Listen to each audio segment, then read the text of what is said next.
राम राम जी सभी को। कैसे सभी? उम्मीद करता हूँ सभी स्वस्थ होंगे, ठीक होंगे। साथियों, हम जो आज वीडियो लेकर आ रहे हैं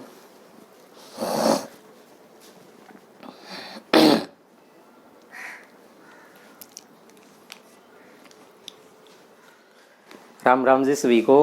कैसे सभी? उम्मीद करता हूँ सभी ठीक होंगे, स्वस्थ होंगे। साथियों, आज की जो वीडियो है ये वैसे तो HSSC जो हरियाणा स्टाफ सिलेक्शन कमीशन है, इसमें अनेक पेपरों के अंदर बहुत सारे क्वेश्चन पूछ लिए जाते हैं। और HSSC ने 2015 से जो पेपर लेने शुरू किए हैं, लगभग हर दूसरे पेपर में इस टॉपिक से क्वेश्चन देखने को मिल जाता है। साथियों, ये टॉपिक है थोड़ा सा इम्पोर्टेंट भी है और कुछ एक बातें आसान भी है और कुछ एक बातें नई भी हैं। और नई बातें हैं तो आप उनको नोट कर लें, कॉपी पेन आपके पास जरूर होना चाहिए। शुरुआत करते हैं और इस टॉपिक को हम वहीं से पढ़ेंगे जहां HSSC या रेलवे या SSC MTS जो है, यहाँ से पेपर के अंदर क्वेश्चन पूछे जाते हैं। इनसे पहले बहुत सारी बातें हैं बताने योग्य, लेकिन हमारे पेपर के अंदर वो चीजें नहीं आती। जहां डेस्क्रिप्टिव की बात आती है, लिखने की बात आती है, उनमें वो चीज पूछ ली जाती है, वहां से उनकी शुरुआत भी करनी पड़ जाती है। लेकिन हम वनडे एग्जाम की जो तैयारी कर रहे हैं, इसमें केवल फैक्चुअल या कॉन्सेप्चुअल थोड़ा सा पूछा जाता है, बस हम उन्हीं को लेकर बात करते हैं। तो साथियों, आज का हमारा जो टॉपिक रहेगा वो टॉपिक रहेगा संयुक्त राष्ट्र संघ, जिसे साथियों यूएनओ कहा जाता है। संयुक्त राष्ट्र संघ, संयुक्त राष्ट्र संघ साथियों, इसी को कहा जाता है यूएनओ। पेपर के अंदर पूछ लिया जाता है यूएनओ की फुल फॉर्म क्या है। हालांकि अब तो ये क्वेश्चन आने कम हो गए हैं, तो यूएनओ की फुल फॉर्म क्या होगी, ये जो हिंदी में नाम लिखा हुआ था यही इसकी फुल फॉर्म बन के चल जाएगी। ये इंग्लिश में बनाएगा यूनाइटेड नेशंस ऑर्गेनाइजेशन जो है, संयुक्त राष्ट्र संघ, ये इसका नाम हो जाएगा। साथियों, इससे संबंधित हम क्या क्या बातें जानेंगे। सबसे पहले तो ये जानेंगे जो संयुक्त राष्ट्र संघ था, इसके लिए 25 अप्रैल 1945 से लेकर 26 जून 1945, 25 अप्रैल 1945 से लेकर 26 जून 1945 को सैन फ्रांसिस्को, साथियों सैन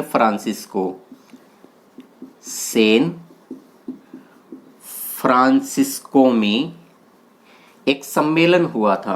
साथियों, भी ये सैन फ्रांसिस्को कहाँ पर है, तो सैन फ्रांसिस्को USA के अंदर है। और ये वही सैन फ्रांसिस्को है जिसको लेकर आपने क्वेश्चन पढ़ रखा होगा कि 1913 में लाला हरदयाल ने क्या किया था, यहाँ गदर पार्टी की स्थापना की थी, वो यही सैन फ्रांसिस्को है। ये सैन फ्रांसिस्को जो है, इसे अमेरिका में गोल्डन गेट के नाम से भी जाना जाता है। तो ये सैन फ्रांसिस्को है USA में। इस सैन फ्रांसिस्को के अंदर 51 देशों के, और 51 देश नहीं लिखूंगा मैं साथियों, 51 देशों में लिखूंगा 50+1 देशों को आमंत्रित किया गया, देशों को आमंत्रित किया गया। साथियों, ये 50+1 देश मैंने डायरेक्ट 51 क्यों नहीं लिखा, इसलिए नहीं लिखा कि जब यूएनओ का अस्तित्व चल रहा था, यानी यूएनओ का फॉर्मेशन चल रहा था, और यूएनओ का फॉर्मेशन के लिए 25 अप्रैल से 26 जून जो बैठक चल रही थी, जो सम्मेलन बुलाया गया था, सैन फ्रांसिस्को में हुआ था, उसमें केवल 50 देश आए थे।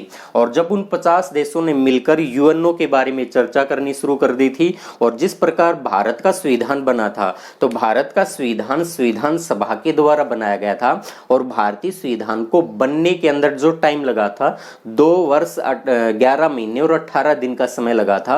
इसी बीच के टाइम के दौरान जो यूएनओ का फॉर्मेशन चल रहा था, उसी फॉर्मेशन में 51 देश शामिल हुए थे। और जो 51 देश थे, इन्हीं 51 देशों ने यूएन का एक चार्टर बनाया था। जो यूएन का चार्टर था वही यूएन का संविधान भी कहलाता है। तो इन 50 देशों ने यूएन का क्या बना दिया था, एक चार्टर बना दिया था। और जो 50 देशों ने चार्टर बनाया था, उसमें ये एक देश जो बाद में शामिल हुआ था, ये शामिल नहीं था।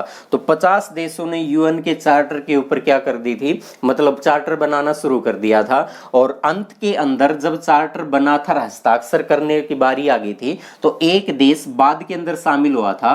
और जो देश बाद में शामिल हुआ था साथियों, पोलैंड जो है वो बाद में शामिल हुआ था। तो चार्टर के ऊपर उसने सबसे अंत में इन सब ने 50 ने हस्ताक्षर हस्ताक्षर करने के बाद वो शामिल हुआ था, तो इसलिए कहा जाता है 50+1। अगर साथियों ऑप्शन में 51 दे रखा हुआ तो आप टिक लगा देना, इस बात में कोई दो राय नहीं है कि मूल रूप से 50 थे लेकिन 51वां भी तभी शामिल हो गया था, थोड़ा सा लेट ही, लेकिन चार्टर पूरी तरह नहीं बना था तब वो 51वां देश भी शामिल हो गया था।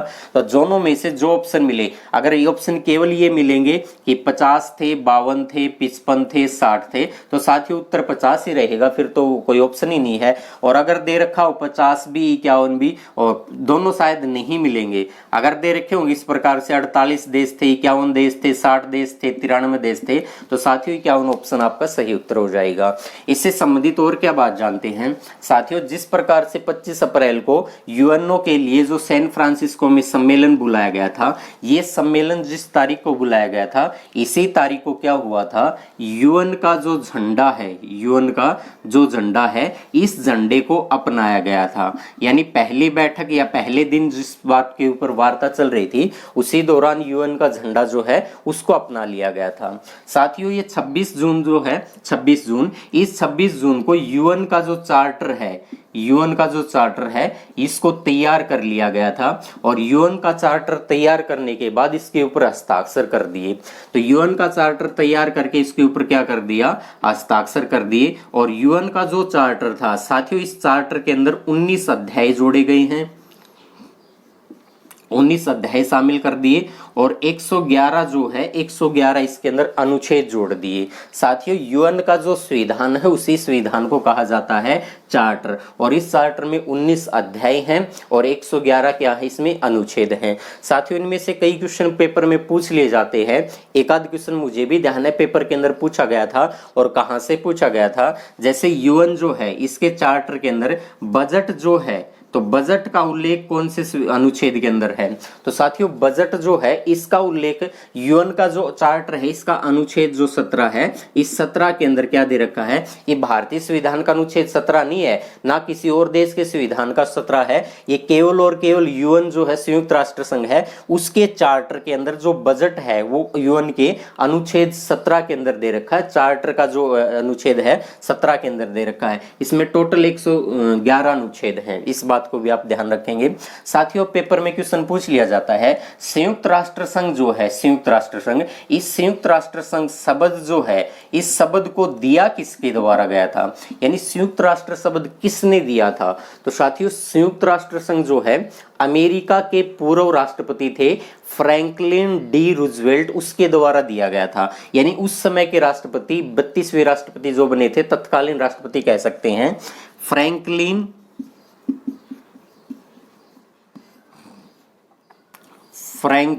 डी रूजवेल्ट जो हैं, डू रूजवेल्ट, इसके द्वारा क्या किया गया था, यूएन जो शब्द है, ये संयुक्त राष्ट्र जो है ये शब्द दिया गया था। साथियों एक क्वेश्चन और भी है, क्या इन 50 देशों में भारत शामिल था, भारत जो शामिल था, इन 50 देशों में भारत शामिल था। और क्वेश्चन क्या बना के लिखेंगे, क्वेश्चन ये बना के, दो क्वेश्चन निकलेंगे साथियों यहां से, एक क्वेश्चन तो ये लिखेंगे इन 50 देशों में भारत को तो शामिल किया गया था, भारत को तो आमंत्रित किया गया था और भारत गया भी था। क्वेश्चन ये है कि भारत की तरफ से यूएन के चार्टर पर हस्ताक्षर करने के लिए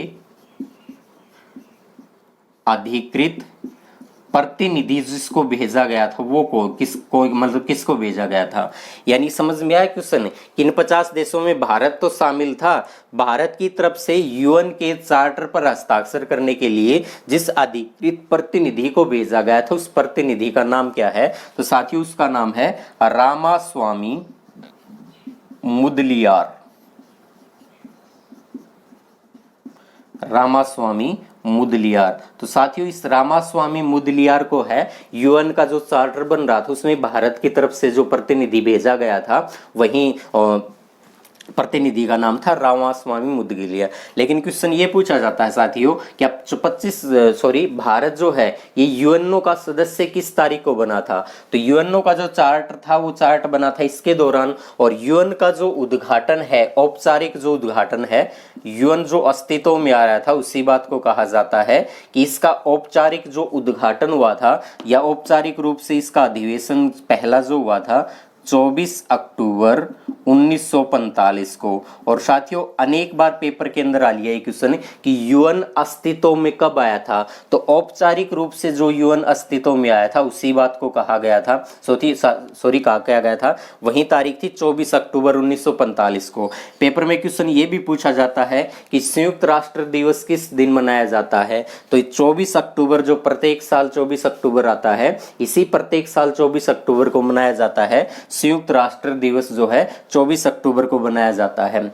साथियों भारत क्या इस 24 अक्टूबर को संयुक्त राष्ट्र संघ का सदस्य बना था। तो साथियों भारत संयुक्त राष्ट्र संघ जो है इसका सदस्य कब बना था। तो ध्यान रखना मैं यहां लिख रहा हूं भारत है, ये भारत सदस्य कब बना था। भारत यूएन का सदस्य है, ये किस तारीख को बना था। तो भारत इस तारीख को यूएन का सदस्य नहीं था, हालांकि चार्टर के अंदर भारत ने हस्ताक्षर किए थे, लेकिन भारत सदस्य बना था 30 अक्टूबर 1945 को भारत यूएन का क्या बना था, सदस्य देश बना था। तो भारत संस्थापक सदस्य देशों में रहा था केवल चार्टर पर हस्ताक्षर करने के लिए, लेकिन सदस्य देश नहीं रहा था। भारत जो सदस्य देश बना था वो तारीख थी 30 अक्टूबर 1945 को। तो साथियों एक बार इसको रफ कर लें, मैं रफ कर देता, आप स्नैपशॉट ले सकते हैं इसका। तो आगे क्या क्वेश्चन पूछे जाते हैं, आगे अनेक सारे क्वेश्चन पूछे जाते हैं कि यूएन जो है इसके वर्तमान में सदस्य देशों की संख्या कितनी है। तो साथियों यूएन के जो वर्तमान सदस्य देश हैं इनकी संख्या है 193। यूएन के वर्तमान में सदस्य देशों की संख्या जो है वर्तमान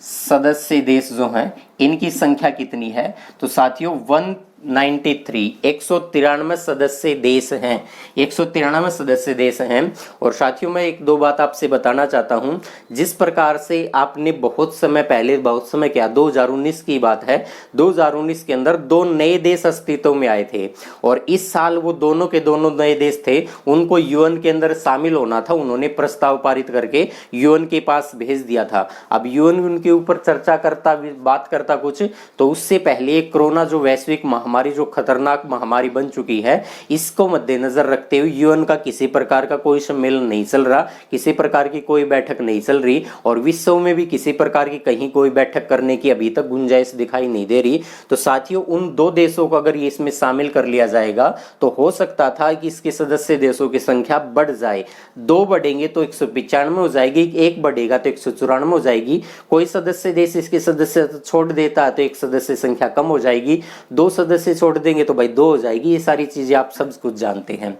तो साथियों आगे हम बात करते हैं, और क्या बात करते हैं आगे, यूएन जो है, यूएन इसके अंग कितने हैं। संयुक्त राष्ट्र संघ जो है इसके अंग कितने हैं। तो संयुक्त राष्ट्र संघ जो है इसके 6 अंग हैं, और इन 6 अंगों में से सारे के सारे तो नहीं, लेकिन 3 अंग सबसे ज्यादा इंपॉर्टेंट है। हम उन 3 अंगों के ऊपर बात करेंगे, लेकिन बाकी चर्चा 6 के 6 पे करेंगे। सबसे पहले नंबर 1, मैं सारे के 6 के 6 नाम एक स्थान पे नहीं लिखूंगा, एक नाम लिख दिया, उसके ऊपर उससे संबंधित जो भी फैक्ट था, जो भी बात थी, उसको लिखने के बाद आगे दूसरा पढ़ेंगे। तो नंबर 1 है महासभा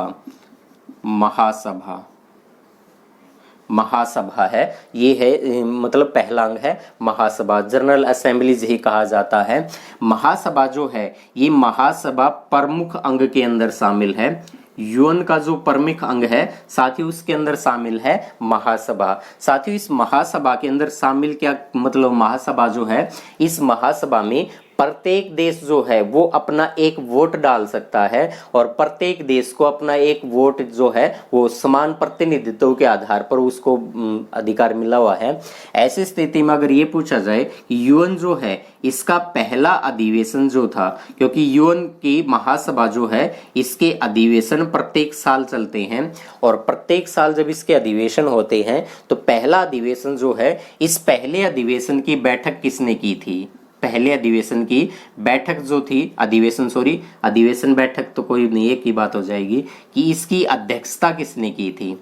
तो साथियों पहली बैठक की अध्यक्षता किसने की थी, महासभा का पहला स्तर जो चल रहा था उसकी अध्यक्षता किसने की थी, तो साथियों बेल्जियम के एक व्यक्ति थे जिनका नाम था पॉल हेनरी स्पाक। तो पहले बैठक की अध्यक्षता की गई थी बेल्जियम। साथियों देशों के नाम याद रखना जरूरी है क्योंकि 31 मार्च 2019 को हरियाणा के अंदर जो एचएस का पेपर हुआ था उसके अंदर क्वेश्चन पूछे गए थे। और क्या क्वेश्चन पूछ लिए, यूएन का जो हम छठा अंग पढ़ेंगे जिसको हम सचिवालय कहते हैं, उस सचिवालय का एक महासचिव होता है और जो भी सचिवालय का महासचिव होता है वो महासचिवों को लेकर पेपर में क्वेश्चन क्या दे दिया, 4 महासचिव को नाम दे दिए सूची 1 में और 4 देशों के नाम दे दिए कि कौन सा महासचिव कौन से देश से था या कौन सा महाद्वीप किस देश से वर्तमान में है। तो ये क्वेश्चन पूछ लिया गया। तो ध्यान रखना बेल्जियम से एक व्यक्ति बना था जिन व्यक्ति का नाम था पॉल हेनरी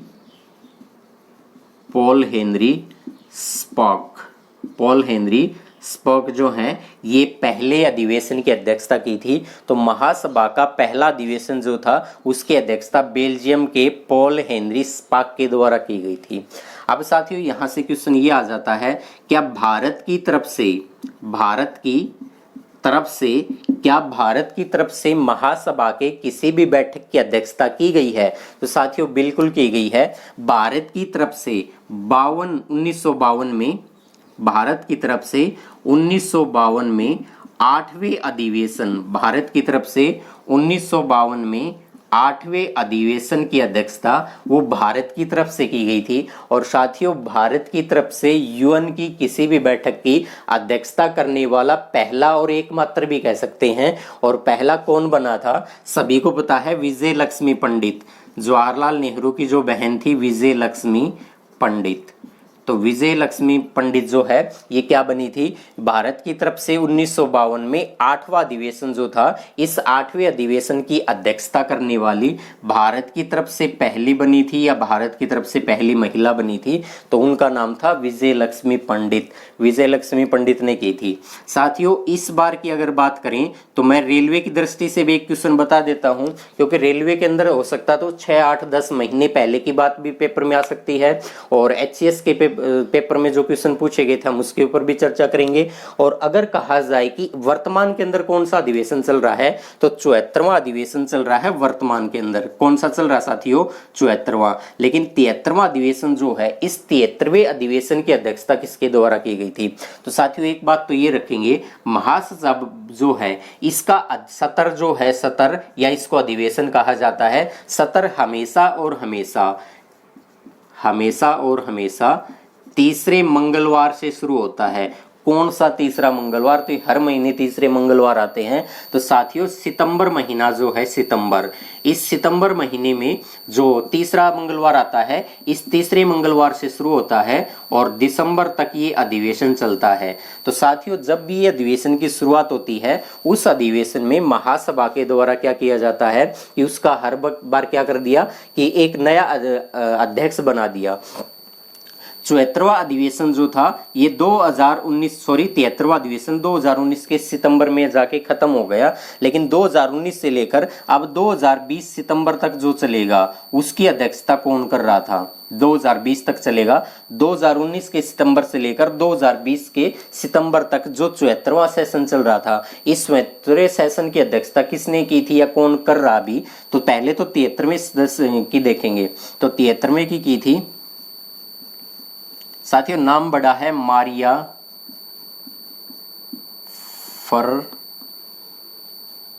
फर्नांडा एस्पिनोसा गार्सेस। ये इक्वेडोर की महिला थी। इक्वेडोर जो देश है दक्षिण अमेरिका महाद्वीप का, उस देश की महिला थी और उन्हीं ने किया था इस बैठक की अध्यक्षता, मारिया फर्नांडा एस्पिनोसा गार्सेस। इन्होंने 73वें सेशन की अध्यक्षता की थी। 74वें सेशन की अध्यक्षता किसके द्वारा की गई थी, तो ताजिया मोहम्मद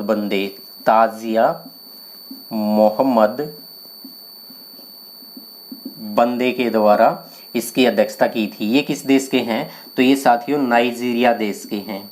ये किस देश के हैं? नाइजीरिया देश के। और साथियों नाइजीरिया को लेकर क्वेश्चन पेपर में इस प्रकार से भी आता है कि अफ्रीका महाद्वीप, सभी ने सुना होगा, अफ्रीका महाद्वीप में जनसंख्या की दृष्टि से सबसे बड़ा देश कौन सा है? तो नाइजीरिया अफ्रीका महाद्वीप का जनसंख्या की दृष्टि से सबसे बड़ा देश है। अगर क्षेत्रफल की बात की जाए तो अफ्रीका महाद्वीप में क्षेत्रफल की दृष्टि से अल्जीरिया सबसे बड़ा देश है, लेकिन जनसंख्या की बात कर रहे हैं तो जनसंख्या के अंदर सबसे बड़ा देश कौन सा है जनसंख्या की दृष्टि से? तो उस देश का नाम है नाइजीरिया। ये केवल अफ्रीका महाद्वीप में जनसंख्या की दृष्टि से सबसे बड़ा है नाइजीरिया।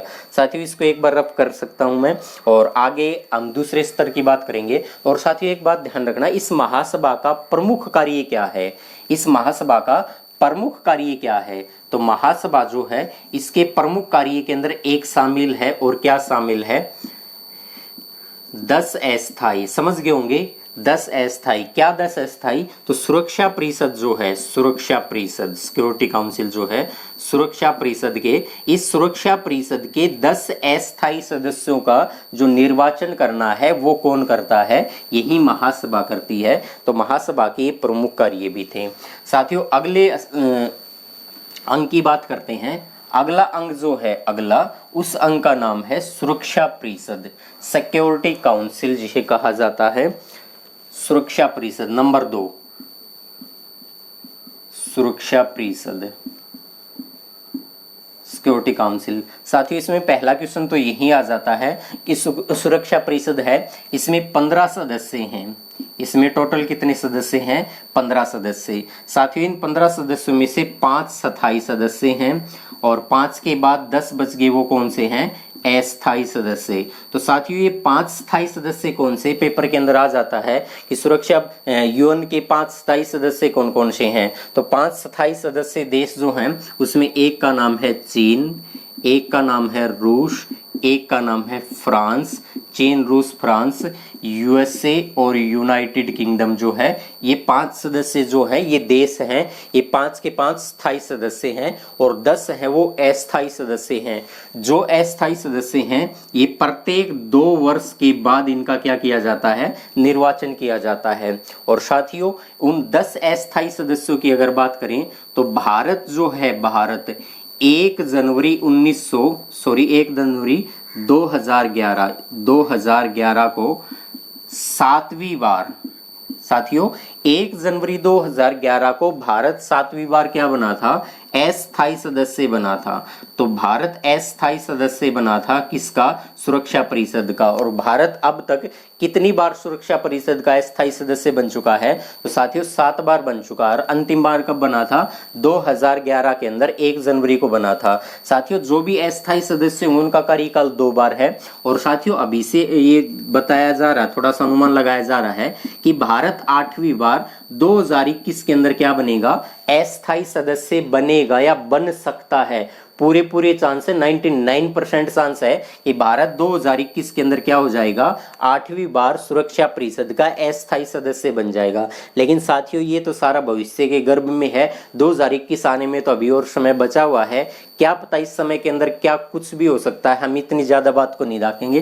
केवल ये दावा किया जा रहा है भारत के द्वारा, और कुछ नहीं है। साथियों जो इस सुरक्षा परिषद है, इस सुरक्षा परिषद का कार्य क्या है? तो साथियों सुरक्षा परिषद का कार्य है महासचिव, यूएन का जो महासचिव होता है, इस संयुक्त राष्ट्र का जो महासचिव होता है, इस महासचिव का निर्वाचन करना किसका काम है?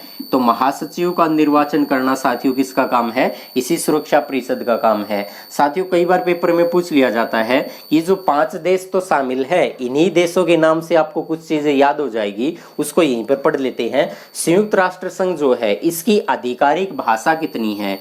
तो इसकी आधिकारिक ऑफिशियल जो लैंग्वेज है, आधिकारिक भाषा ऑफिशियल लैंग्वेज जो है, तो ऑफिशियल लैंग्वेज है वो 6 हैं। तो साथियों कौन कौन सी ऑफिशियल लैंग्वेज से हैं? तो साथियों चीन से तो उसकी भाषा चीनी बन जाएगी, तो एक तो पता चल गया चीनी। तो दूसरा रूस से रूसी बन जाएगी, और आगे क्या होगा? फ्रांस से फ्रांसीसी बन जाएगी।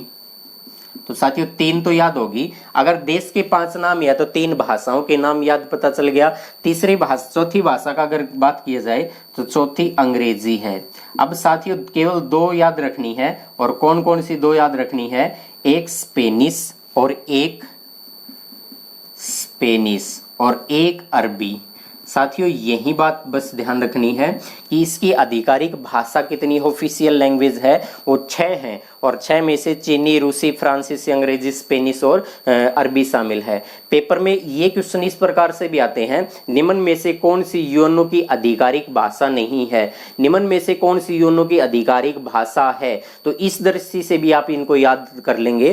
तो आगे बढ़ते हैं, आगे इसके बारे में और क्या बात निकल के आती है, इसके बारे में बात ये निकल के आती है इसका तीसरा अंग कौन सा है। साथियों तीसरे और चौथे अंग के ऊपर मैं खास बात नहीं करने वाला, क्योंकि पेपर में क्वेश्चन नहीं मिलता, किताब के अंदर जो लिखी मिलती है केवल कॉन्सेप्ट लिखा हुआ, फैक्ट एक भी नहीं लिखा। तो साथियों तीसरा जो है उस तीसरे के ऊपर मैं बात करता हूं। तीसरा है सामाजिक एवं आर्थिक परिषद। सामाजिक एवं आर्थिक परिषद। सामाजिक एवं आर्थिक परिषद मैं 8 से 2-4 क्वेश्चन भी करूंगा खत्म होने के बाद। सामाजिक एवं आर्थिक परिषद जो है ये है, इसके बारे में केवल एक ही चीज ध्यान रखनी है और जरूर ध्यान रखनी है कि इसमें सदस्य देश कितने हैं। तो इसमें सदस्य देश जो है, ये अंग जो सामाजिक एवं आर्थिक परिषद, इसमें सदस्य देशों की संख्या साथियों किताब के अंदर आपको सब किताब में मिलेगा 54, लेकिन वर्तमान के अंदर मैंने 1 से 2 किताब और देखी थी। अपडेट होने के बाद इस साल 2019 का जो लास्ट था पिछले, उसमें कोई किताब 2-3 अपडेट हुई है, तो उनके अंदर इसमें 57 सदस्य दे रखे हैं। अब 54 से 57 सदस्य जो हो गए, तो 3 सदस्य कौन से थे ये वहां दे नहीं रखा। तो साथियों एक बार आप भी खुद से अपडेट करना कि वर्तमान में ये सदस्य हो गए कि 57 हो गए कि 54 ही है, क्योंकि 54 तो आपको प्रत्येक किताब के अंदर मिल जाएगा, तो 54 के अंदर तो कोई बात ही नहीं करनी। ये 57 देश हो चुके हैं कि 3 देश जो हैं वो प्रस्तावित हैं, उनको सदस्यता नहीं मिली है, या सदस्यता मिल गई तो कौन से देश थे मुझे तो वो कहीं पर दिखाई नहीं देगा, लेकिन ये फैक्ट मैंने आपसे साझा कर लिया कि ये किताब के अंदर प्रिंट हो चुका है। तो 54 तो आपको मान के ही चलना है, उसके बाद देखेंगे भाई कभी प्रिंट हो गया या पता भी चल गया तो मैं आपसे साझा जरूर कर लूंगा, चाहे कोई भी वीडियो होगी मैं वहां पर भी ये क्वेश्चन को बता दूंगा। लेकिन अभी मुझे कुछ नहीं पता, केवल ये बात पता है कि इसमें 57 सदस्य देश कहीं लिखे मिले थे। साथियों अगले नंबर 4 पॉइंट की बात करते हैं, न्यास परिषद, ट्रस्टशिप जो काउंसिल है, न्यास परिषद। साथियों इस न्यास परिषद के बारे में हमने कुछ चीज नहीं पढ़नी, क्यों नहीं पढ़नी, इसको लेकर पेपर में क्वेश्चन नहीं आता। आप कहेंगे फिर बता क्यों दिया। साथियों क्वेश्चन ये भी तो बन सकता है कि निम्न में से यूएनओ का आधिकारिक अंग नहीं है, या यूएनओ का अंग कौन सा नहीं है। तो यूएनओ का अंग नहीं है और कई सारे बस इसी को पढ़ लेंगे तो कह देंगे न्यास परिषद तो मास्टर ने बताया है को नहीं, ये तो होगा ही नहीं। तो न्यास परिषद इसका अंग है इसलिए बता दिया। नंबर 5 वेरी वेरी इंपॉर्टेंट है नंबर 5, और इंपॉर्टेंट इसलिए है कि पेपर में क्वेश्चन पहले भी पूछा गया था, आज भी पूछा जाएगा और आगे भी पूछे जाएंगे। करंट अफेयर का क्वेश्चन पूछा जाएगा यहां से। साथियों उसका नाम है अंतरराष्ट्रीय न्यायालय। अंतरराष्ट्रीय न्यायालय, इंटरनेशनल कोर्ट ऑफ जस्टिस कहा जाता है, जिसे अंतरराष्ट्रीय न्यायालय कहा जाता है। साथियों आपने इस अंतरराष्ट्रीय न्यायालय को पिछले 2 साल से लगातार पढ़ा होगा कहीं ना कहीं कि अखबार के अंदर ये चीज आ गई। भारत पाकिस्तान का विवाद चल रहा था, मामला यूएनओ के अंदर चला गया, भारत ने पाकिस्तान के बाद में ये चीज होगी। आपने पिछले साल देखा था, 2 बातों को पढ़ा होगा। एक तो पिछला मामला चल रहा था कुलभूषण जाधव वाला। कुलभूषण जाधव 2016 से जो भारतीय नौसेना के कमांडर थे और वो रिटायरमेंट के बाद कहां गए थे, ईरान देश में चले गए थे। पाकिस्तान वालों ने उनको पकड़ लिया और अपने देश में ले आए और कहा कि हमें तो इनको लाहौर से गिरफ्तार किया था। सच्चाई कुछ थी बात कुलभूषण जाधव। और दूसरी बात पूरे देश को पता है, फरवरी में 14 फरवरी को जो अटैक हुआ था पुलवामा पे, उसके 12 दिन के बाद जैसे ही हमारे 3 फाइटर पाकिस्तान के अंदर गए थे और धूम मचा के आ गए थे। और ऐसी स्थिति में आपने नाम सुना होगा, नया नाम, कि किसका नाम सुना था? अभिनंदन सुना था, अभिनंदन।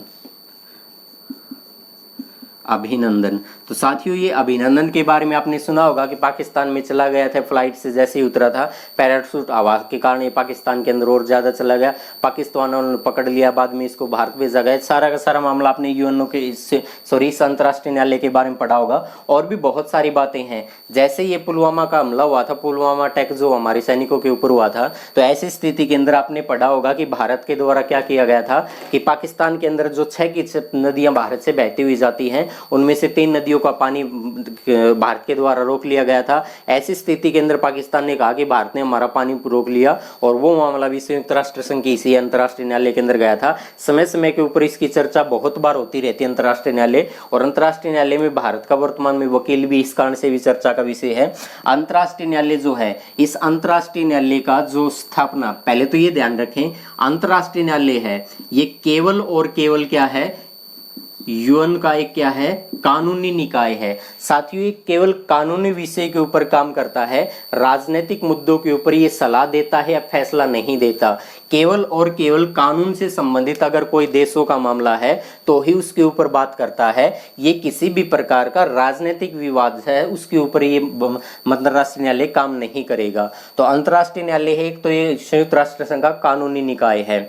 दूसरी क्या बात है, संयुक्त राष्ट्र संघ का अंतर्राष्ट्रीय न्यायालय जो है इसका गठन कब हुआ था, तो साथियों 3 अप्रैल जो है, 3 अप्रैल 1946 को इस अंतर्राष्ट्रीय न्यायालय के बारे में क्वेश्चन पेपर के अंदर आते हैं कि अंतर्राष्ट्रीय न्यायालय का जो गठन हुआ था 3 अप्रैल 1946 को हुआ था, और इसका औपचारिक उद्घाटन साथियों 18 अप्रैल को हुआ था। 18 अप्रैल 1946 को, 3 अप्रैल 1946 को आपने नाम सुना होगा हॉलैंड। साथियों अब ये नाम बदल चुका है हॉलैंड, हॉलैंड का वर्तमान में नाम जो है वो नीदरलैंड है। साथियों हॉलैंड जो है ये नाम अब याद नहीं रखना, लेकिन पेपर में आ भी जाए तो ऑप्शन लगा देंगे, क्योंकि कई सारे मूर्ख से एग्जामिनर होते हैं। 2000 मान लो 2001 का कोई पेपर था, उस 2000 के पेपर में जो क्वेश्चन पूछा था एज इट चेप के अब दे दिया, उसने पता ही नहीं कि नाम बदल दिया कि नहीं बदल दिया। तो नीदरलैंड जो है वो वर्तमान में नाम है, इस नीदरलैंड के अंदर द हेग है, स्थान का नाम है द हेग। इस द हेग के अंदर इसका क्या किया गया था, उद्घाटन किया गया था। इसका हेडक्वार्टर पूछ लिया जाता कहां पर है, तो अंतरराष्ट्रीय न्यायालय का हेडक्वार्टर कहां पर है, द हेग। या कई बार किताब के ऑप्शन के अंदर मिल जाता है शांति पैलेस, तो शांति पैलेस जो है, शांति पैलेस, तो ये शांति पैलेस जो है ये कहां पर है, द हेग में है, यहीं पर इसका हेडक्वार्टर है। साथियों इसको लेकर पेपर में और क्या क्वेश्चन पूछा जा सकता है, इसको लेकर पेपर में पूछा जा सकता है कि भारत की तरफ से ऐसा लिख देता हूं मैं, भारत की तरफ से संयुक्त राष्ट्र का जो अंतर्राष्ट्रीय न्यायालय है, इस अंतर्राष्ट्रीय में जज बनने वाला पहला भारतीय, भारत की तरफ से जज बनने वाला या जज को न्यायाधीश भी कहा जाता है, जज या न्यायाधीश बनने वाला पहला मतलब व्यक्ति कौन था, तो भारत की तरफ से अंतर्राष्ट्रीय न्यायालय के अंदर जज बनने वाला पहला व्यक्ति जो था, उस पहले व्यक्ति का नाम था, आप सब ने संयुक्त राष्ट्र संविधान सभा को पढ़ा होगा, आपने क्वेश्चन पढ़ रखा है संविधान सभा के संवैधानिक सलाहकार कौन थे, तो BN राव थे, वही संविधान सभा के संवैधानिक सलाहकार थे। और साथियों BN राव इस क्वेश्चन का उत्तर आ जाएगा, BN राव। तो साथियों BN राव जो है, बेनिगल नरसिंह रामाराव जो है, ये भारत की तरफ से अंतर्राष्ट्रीय न्यायालय में जज बनने वाला पहला व्यक्ति था। साथियों दूसरा व्यक्ति कौन बना था, दूसरा व्यक्ति बने थे नागेंद्र सिंह। और साथियों नागेंद्र सिंह, या इसको कई बार नागेंद्र राव भी लिखा मिल जाता है। साथियों इनको लेकर क्वेश्चन क्या पूछा जाता है, और कई बार वो क्वेश्चन हम गलत पढ़ लेते हैं। भारत की तरफ से अंतर्राष्ट्रीय न्यायालय में जज बनने वाला पहला व्यक्ति कौन था, तो कईयों को उत्तर मानना पड़ता है कि नागेंद्र सिंह थे। ना, नागेंद्र सिंह नहीं थे, ये जज और जज के साथ अध्यक्ष बनने वाला पहला व्यक्ति था, जज और जज के साथ अध्यक्ष। अब साथियों ध्यान रखना, जज बनने वाला पहला व्यक्ति कौन था, BN राव, और जज बनने वाला दूसरा व्यक्ति कौन था, नागेंद्र सिंह। जज बनने वाला पहला था, ये अध्यक्ष नहीं बना, और ये जज के साथ अध्यक्ष बनने वाला पहला व्यक्ति था। अगर पूछ लिया जाए अंतर्राष्ट्रीय न्यायालय में अध्यक्ष बनने वाला पहला व्यक्ति कौन था, तो नागेंद्र सिंह थे। साथियों ये केवल जज बना था, ये जज के साथ अध्यक्ष बना था, और अध्यक्ष बनने वाला पहला व्यक्ति कौन बना था, नागेंद्र सिंह बना था। ये जज बना था, केवल अध्यक्ष नहीं बना था। और तीसरा व्यक्ति जो बना था उसका नाम है RS पाठक। RS पाठक, RS पाठक जो है ये क्या है कि वर्तमान में नहीं, भारत की तरफ से तीसरा जज बनने वाला व्यक्ति बना था, तीसरा जज, यानी जज न्यायाधीश बनने वाला था। और साथ ही चौथे के बारे में ध्यान रखना था, क्वेश्चन क्या बनेगा कि हाल ही में अंतर्राष्ट्रीय न्यायालय में अपने दूसरे कार्यकाल के लिए निर्वाचित होने वाले भारतीय कौन है, तो साथियों वर्तमान के दिन, आज के दिन की अगर बात करें तो साथियों इनका एक टेन्योर कंप्लीट हो चुका है, एक कार्यकाल पूरा हो चुका है, 9 साल का था। 9 साल के कार्यकाल के बाद वर्तमान में इनको एक अगले कार्यकाल के लिए चुन लिया, तो इनका नाम है जस्टिस दलबीर सिंह भंडारी, जस्टिस दलबीर सिंह भंडारी। साथियों दलबीर सिंह भंडारी जो है इन्होंने एक 9 साल का टेन्योर पूरा कर लिया अंतर्राष्ट्रीय न्यायालय में और दूसरे कार्यकाल के लिए वर्त के बना दिए, फिर से न्यायाधीश बना दिए। तो न्यायाधीश बनने वाला वर्तमान के अंदर कौन है अंतर्राष्ट्रीय न्यायालय में? तो दलबीर सिंह भंडारी है। साथियों एक बात यहां से लिखें, जो भी न्यायाधीश होंगे, जो भी न्यायाधीश बनाए जाते हैं, इन न्यायाधीश का कार्यकाल कितना होता है? जो भी न्यायाधीश बनाए जाते हैं साथियों, इन न्यायाधीशों का कार्यकाल होता है 9 वर्ष का। तो कार्यकाल कितना होता है न्यायाधीशों का? 9 वर्ष। इन न्यायाधीशों को नियुक्त कौन करता है? तो साथियों महासभा और सुरक्षा परिषद। इन न्यायाधीशों को नियुक्त करने का काम किसका है? महासभा का, और महासभा के साथ सुरक्षा परिषद। महासभा और सुरक्षा परिषद दोनों मिलकर क्या करते हैं? यूएन में अंतर्राष्ट्रीय न्यायालय में जो जज बनते हैं उनका क्या करते हैं? निर्वाचन करते हैं। इससे संबंधित ये सारी जानकारी साथियों, और मैं इसको रफ कर रहा हूं एक बार। अगला नंबर 4 पे 5 हमने पढ़ लिए, और नंबर 6 पे केवल एक बात निकल के आती है, और कौन सी निकल के आती है? सचिवालय। साथियों सचिवालय नंबर 6 है, सचिवालय, सेक्रेटरीट, सचिवालय। साथियों इस सचिवालय को लेकर पेपर में क्या क्वेश्चन आते हैं? पहला तो ये क्वेश्चन आता है कि सचिवालय का जो प्रमुख प्रशासनिक अधिकारी जो होता है, प्रमुख प्रशासनिक अधिकारी, प्रमुख प्रशासनिक अधिकारी, प्रमुख प्रशासनिक अधिकारी। साथियों क्वेश्चन ये भी पूछा जाता है कि संयुक्त राष्ट्र संघ का प्रशासनिक अधिकारी कौन होता है? तो संयुक्त राष्ट्र संघ का जो भी प्रशासनिक अधिकारी होता है वो इस सचिवालय का ही हेड होता है, जिसे कहा जाता है महासचिव। महासचिव। तो सचिवालय का एक महासचिव होता है, और संयुक्त राष्ट्र संघ का प्रशासनिक अधिकारी कौन होता है? यही महासचिव होता है। साथियों इस डायरेक्टर जनरल जो है उसे महासचिव कहा जाता है। तो साथियों क्वेश्चन पूछा जाता है कि यूएन जो है इसका सचिवालय जो है, या कह दिया जाता है संयुक्त राष्ट्र संघ यूएन का पहला महासचिव कौन बना था? पहला महासचिव कौन बना था? तो साथियों पहले महासचिव बने थे ट्रिगवेली। पहले महासचिव कौन बने थे साथियों? ट्रिगवेली। साथियों नाम ध्यान रखना है। क्यों ध्यान रखना है? कि 4 महासचिवों के नाम दे रखे थे एचसीएस वाले पेपर में, और उसके सामने 4 देशों के नाम दे रखे थे। वो क्वेश्चन भी आपको स्क्रीन पे अभी दिखाई देगा। एक बार मैं वो थोड़े से बात कर लेते हैं, उसके बाद वो क्वेश्चन भी हम आपको दिखाऊंगा। 31 मार्च 2019 के पेपर में वो क्वेश्चन आया था, और वो क्वेश्चन क्या पूछा गया था? महासचिव कौन बना था? पहला महासचिव ट्रिगवेली। किस देश का साथियों? ट्रिगवेली था नॉर्वे देश का। और अगर ये पूछा जाए कि यूएन का पहला महासचिव जिसने अपने पद से इस्तीफा दिया था, तो साथियों पद से इस्तीफा देने वाला पहला व्यक्ति कौन था? वो भी ट्रिगवेली ही थे। अब तक किसी महासचिव ने पद से इस्तीफा तो नहीं दिया है, एक ही महासचिव है एकमात्र ट्रिगवेली जिसने अपने पद से भी इस्तीफा दे दिया था। ये नॉर्वे देश का ही है। अगर पूछ लिया जाए कि यूएन का महासचिव बनने वाला प्रथम एशियाई कौन था? तो महासचिव बनने वाला प्रथम एशियाई था साथियों यूथांट। और साथियों यूथांट किस देश के थे? म्यांमार के थे। तो म्यांमार से थे यूथांट। साथियों एशिया से आपने नाम सुना होगा कि ये वर्तमान महासचिव से पहले जो थे, आपने बहुत बार नाम सुना होगा बान की मून। साथियों ये बान की मून भी से दक्षिण कोरिया से थे। दक्षिण कोरिया जो कि एशिया महाद्वीप में ही है, दक्षिण कोरिया से। अगर पूछ लिया जाए साथियों कि वर्तमान में महासचिव कौन है?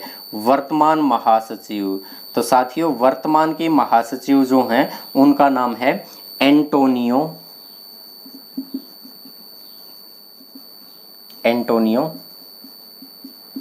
गुटेरस हैं, और किस देश के हैं? पुर्तगाल के हैं। 1 जनवरी 2017 से ये महासचिव के रूप में काम कर रहे हैं। साथियों एक क्वेश्चन और पूछा गया था पेपर के अंदर, और क्या क्वेश्चन पूछा गया था? जैसे आप जानते हैं भारत का कोई भी पहला प्रधानमंत्री बना होगा, या कोई भी संस्था है उसका पहला कोई भी अध्यक्ष बना है या वर्तमान अध्यक्ष, उनमें से कई बार क्वेश्चन पूछ लिए जाते हैं और ऐसे पेपर में आते हैं कि लोकसभा का पहला महासचिव कौन था, वर्तमान कौन है। और ऐसे भी तो पूछा जाता है कि हाल ही में किस किस लोकसभा के पूर्व महासचिव का या लोकसभा के पूर्व अध्यक्ष का निधन हुआ है। तो उसी प्रकार साथियों यूएन के पहले महासचिव कौन थे, पेपर में पूछ लिया। यूएन के पहले एशियाई महासचिव है, पेपर में पूछ लिया। यूएन के वर्तमान महासचिव 10 बार, 15 बार, 20 बार पेपर के अंदर आ लिया ये क्वेश्चन। और ये भी तो क्वेश्चन आता है जब किसी महासचिव की डेथ हो जाती है, या तो वर्तमान के अंदर पद पर है या पूर्व वो पद पर रह चुका, तो ऐसी स्थिति में पूछा जाता है। साथियों पूछा गया था कि यूएन के किस महासचिव की हाल ही में मृत्यु हुई है, और उस व्यक्ति का नाम था, सभी वाकिफ होंगे, कोफी अन्नान। साथियों नाम है कोफी अन्नान। ये कोफी अन्नान किस देश के थे, ये थे घाना देश के। तो कोफी अन्नान किस देश से रहे हैं, घाना देश से रहे थे। साथियों अब एचएस के पेपर में क्या क्वेश्चन आया था, उस क्वेश्चन को आप अब स्क्रीन पर देख रहे हैं। और क्वेश्चन क्या पूछा गया था, क्वेश्चन में ये दिया था, एक ट्रिवेली नाम दे दिया, एक बान की मून नाम दे दिया, एंटोनियो गुटेरेस दे दिया और कोफी अन्नान। इनके सामने इनके चारों देशों के नाम दे दिए, लेकिन देशों के नाम ऊपर नीचे दे रखे थे, रैंडमली दे रखे थे, कोई सही नहीं था। तो ये कहा सूची 1 को सूची 2 से मिलान करो, यानी ट्रिवेली किस देश का था, ये मिलान करके दो चार में से। और ये बताओ बान की मून किस देश का था, एंटोनियो गुटेरेस किस देश के, और कोफी अन्नान किस देश के। अगर साथियों आपने ये सारी चीज पढ़ रखी है तो आप क्वेश्चन को इजीली से बता सकते हैं। तो साथियों आज हमने ये छोटी सी बात की थी। अब पेपर के अंदर क्या क्वेश्चन पूछे गए, साथियों एक बार मैं वो 2 से 3 क्वेश्चन उठा लेता हूं। और 2 से 3 क्वेश्चन जो पेपर में पूछे गए थे, अधिकांश तो हमने सोल्व कर लिए हैं, क्योंकि जब भी पढ़ाया जाता तो मैं तो इतना तो जरूर बता देता हूं। कई बार क्या है, कुछ एक फैक्ट एक्स्ट्रा ही बता दिए जाते हैं। तो पहला क्वेश्चन मैं आपसे करता हूं कि पेपर में क्या क्वेश्चन पूछा गया था। क्वेश्चन पूछा गया है 1945 में संयुक्त राष्ट्र चार्टर में अनुमोदन करने वाला प्रथम राष्ट्र कौन था। तो संयुक्त राष्ट्र जो है इसके चार्टर को अनुमोदित करने वाला प्रथम राष्ट्र कौन सा था। साथियों ये क्वेश्चन पेपर के अंदर आया हुआ है। तो संयुक्त राष्ट्र के चार्टर को अनुमोदित करने वाला, संयुक्त राष्ट्र के चार्टर है, इस चार्टर को अनुमोदित करने वाला प्रथम देश, अनुमोदित करने वाला प्रथम देश। तो साथियों उत्तर हो जाएगा निकारागुआ, निकारागुआ। नया क्वेश्चन मिला, पेपर के अंदर पूछा जा चुका, ये क्वेश्चन पेपर का क्वेश्चन है। अगला क्वेश्चन है संयुक्त राष्ट्र महासभा की पहली बैठक कब हुई थी। संयुक्त राष्ट्र की जो महासभा है, इस महासभा की पहली बैठक, महासभा की पहली बैठक, महासभा की पहली बैठक हुई थी 10 जून 1946 को, इसकी पहली बैठक हुई थी। 10 जून 1946 को पहली बैठक हुई थी, बिल्कुल सही है। अगला क्वेश्चन है संयुक्त राष्ट्र संघ के झंडे को कब अपनाया गया था। साथियों हमने इसके ऊपर बात कर ली थी, कब अपनाया गया था इसके झंडे को। इसके झंडे को अपनाया गया था, जो पहली तारीख लिखी थी मैंने 25 अप्रैल से 26 जून, तो 25 अप्रैल को झंडे को अपना दिया था। अगला क्वेश्चन है संयुक्त राष्ट्र के प्रतीक चिन्ह में जैतून की पत्तियों का क्या अर्थ है। बिल्कुल सही है साथियों क्वेश्चन, जैतून की पत्तियां। इस प्रकार से संयुक्त राष्ट्र संघ का जो भी झंडा है वो झंडा इस प्रकार से बना, और यहाँ 7 महाद्वीप हैं, और उसके बाद इस प्रकार से यहाँ जो जैतून की पत्तियां हैं, जैतून की पत्तियां दोनों तरफ है वो जैतून की पत्तियां। तो उन जैतून की पत्तियों को, जैतून की पत्तियों का क्या संकेत है।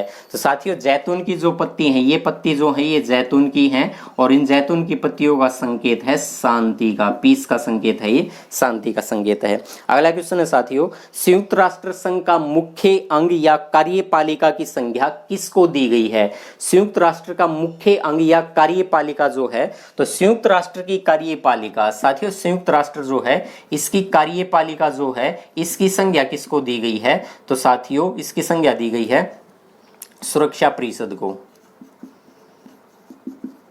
सुरक्षा परिषद जो है इसको संज्ञा दी गई। संयुक्त राष्ट्र की कार्यपालिका कौन सी है, सुरक्षा परिषद। अगला क्वेश्चन है यूएन के चार्टर के अनुसार संगठन का मुख्य प्रशासनिक अधिकारी कौन होता है, महासचिव। ये तो हमने क्वेश्चन में यहां भी पढ़ लिया। आगे क्वेश्चन है यूएन द्वारा, और अच्छा क्वेश्चन है, आपने एक नाम सुने होंगे जैसे इस प्रकार से कि भारत रत्न भारत सरकार द्वारा दिया जाने वाला सर्वोच्च नागरिक सम्मान है। बिल्कुल सर्वोच्च नागरिक सम्मान है। ये सर्वोच्च नागरिक सम्मान अब तक केवल 2 ही विदेशियों को मिला है। एक विदेशी का नाम था खान अब्दुल गफ्फार खान जो पाकिस्तान के थे, एक विदेशी का नाम था नेल्सन मंडेला जो दक्षिण अफ्रीका के पूर्व राष्ट्रपति रहे हैं। साथियों इन्हीं को लेकर पेपर में ये क्वेश्चन पूछा गया था कि यूएन के द्वारा, साथियों यहां लिख रहा हूं कि यूएन के द्वारा नेल्सन मंडेला दशक, नेल्सन मंडेला दशक घोषित किया गया। साथियों 2019 से लेकर 2028 तक जो है नेल्सन मंडेला के लिए यूएनओ ने दशक घोषित किया गया था, 2019 से 2028।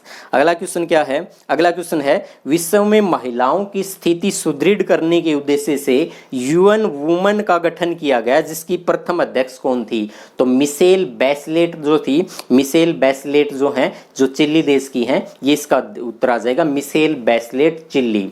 तो साथियों एक बार क्वेश्चन पूछ लिया जाता है कि सामाजिक आर्थिक जो परिषद है इसका जो सत्र होता है, तो पेपर के अंदर क्वेश्चन क्या पूछ लिया जाता है कि अप्रैल महीने में जब सत्र होता है तो इसकी बैठक कहां पर होती है? तो साथियों अप्रैल महीने में जो सत्र होता है उसकी बैठक न्यूयॉर्क में होती है। अगर पूछ लिया जाए जुलाई महीने के अंदर इसकी बैठक कहां पर होती है, तो साथियों जुलाई महीने में जेनेवा में इसकी बैठक होती है।